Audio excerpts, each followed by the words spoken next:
Good day and welcome to all food and beverage champions. The ingredient percentage of total spreadsheet is brought to you by De Bruyne Spreadsheets, and for the purpose of making the spreadsheet secure, all formulas are locked. However, you will be able to format cells if need be. If you are keen on using the De Bruyne spreadsheet model, there will be a linked post in the chat. Here is how to navigate the ingredient percentage of total recipe. Step 1. Product description. Go to the first column named Product Description and enter your inventory list. This is an essential step that will enable all other functions of the spreadsheet to function. Step 2.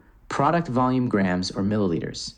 After entering your inventory in the product description column, move to the next column named Product volume grams or milliliters and enter the relevant product information. Step 3. Product category. After completing step 1 and 2, now you will need to enter the relevant product category in the third column. Step 4. Recipe 1. Move to the right-hand side of the page where you will read Recipe 1 next to it. You will enter your recipe name in the bright green bar, and you will naturally repeat this process with every new recipe. Step 5. Ingredient name. In the column named Ingredient Name, you will see that the De Bruyne spreadsheet is programmed with a drop-down list for every row. This is so that you will be able to either type the first couple of letters of your desired ingredient item into the row, or, if you prefer, you can scroll and select. You will notice that all the relevant product information will follow. This will speed up the entire process and will make you feel as jubilant as one taking Prozac. Step 6. Ingredient weight. Move on to the column named Ingredient Weight. Here you will enter the weight of the relevant ingredient. Step 7. Total recipe weight. Move on to the column named Total recipe weight, and in this column you will enter the recipe weight of that menu item that you are busy with, and be sure to enter the exact weight in every row of this column. You will notice now that De Bruyne spreadsheet has computed the ingredient percentage of total recipe for you in the next column, so that you can hold on to that warm fuzzy feeling for a little while longer. Step 8. Total amount required. Move on to the column named Total Amount Required, and in this column, you will enter in every row your desired total amount required. After completing these steps, you will see that the De Bruyne spreadsheet has computed the new recipe amount for you. This will help you to place more accurate orders and will lessen the probability of being caught off guard by running out of desired ingredients, and will also ensure more accurate recipes. Step 9. Go to the menu bar and select the page titled Waste Percentage and Yield Percentage. In the first column of this page named Ingredient Name is a drop-down list for you so that you can either type the first couple of letters of your desired ingredient item, or you can click on the little drop-down arrow in the side of the box and then scroll and select. Once you have completed step 9 again, you will see that the De Bruyne spreadsheet will automatically pull the rest of the information for you in the product volume column and in the product category column. Step 10. Before tax price. Move to the column named Before tax price. In here, you will enter the supplier amount that you pay for that specific product before tax is added to it. Step 11. Tax rate. Move to the column named Tax Rate and enter the tax rate of your relevant country. Once you have completed this step, you will find that the De Bruyne spreadsheet will provide you with results in column Tax Paid and in column After Tax Price. Step 12. Waste Percentage. You will now move to the right-hand side of the page with the title Waste Percentage. Go to the first column named Ingredient Name. And again, you will find that the De Bruyne spreadsheet has carried over your selected product information for you to columns Ingredient Name, Product Category, and in the fourth column named a P weight, meaning as purchased weight. Step 13. Product loss. Move on to the column named Product Loss, and here you will enter any waste that results from prepping said product. Once you have completed this step, you will see that the De Bruyne spreadsheet has computed the waste percentage result for you in the last column of this section. Step 14. Product yield percentage. Go to the right-hand side of the page to a new section titled Product Yield Percentage. Again, you will see that the De Bruyne spreadsheet has all your information ready for you, so that you can go straight to the column named EP weight, meaning edible weight, also known as after prepped weight. In this column, you will enter the weight of the product after it has been prepped.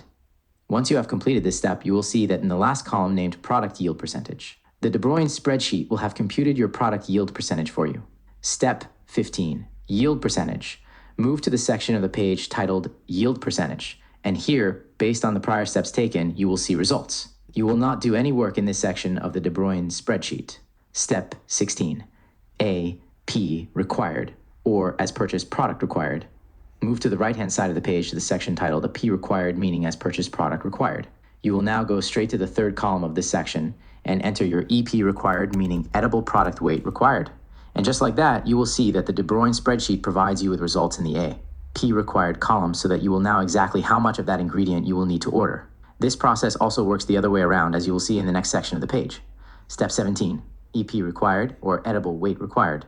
Move to the next section of the page on the right-hand side of the page to the section titled EP required. Here you will go straight to the third column titled a P required, meaning the required weight of the as purchased product. And as soon as you complete this step, the De Bruyne spreadsheet will provide you with the results in the EP required column.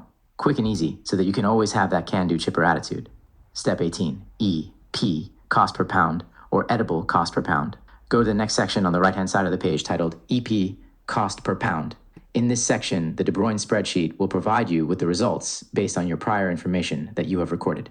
This section is locked to protect the formulas in the page. Step 19, operational efficiency ratio. Go to the right-hand side of the spreadsheet to the section titled Operational Efficiency Ratio. Here you will enter in the fifth column the attainable product cost, and boom! Once you have completed this step, the De Bruyne spreadsheet will provide you with the results for your operational efficiency ratio in the last column of this section. Just to ensure that you know what is attainable product cost refers to the estimated cost of producing a product under normal, efficient operating conditions. It accounts for achievable cost levels based on expected material prices, labor rates, and production efficiency, assuming no significant waste or inefficiencies. This cost serves as a benchmark for evaluating actual production costs and identifying areas for improvement. Step 20, prep sheet. Go to the bottom of the page to the menu bar and go to the next page titled Prep Sheet.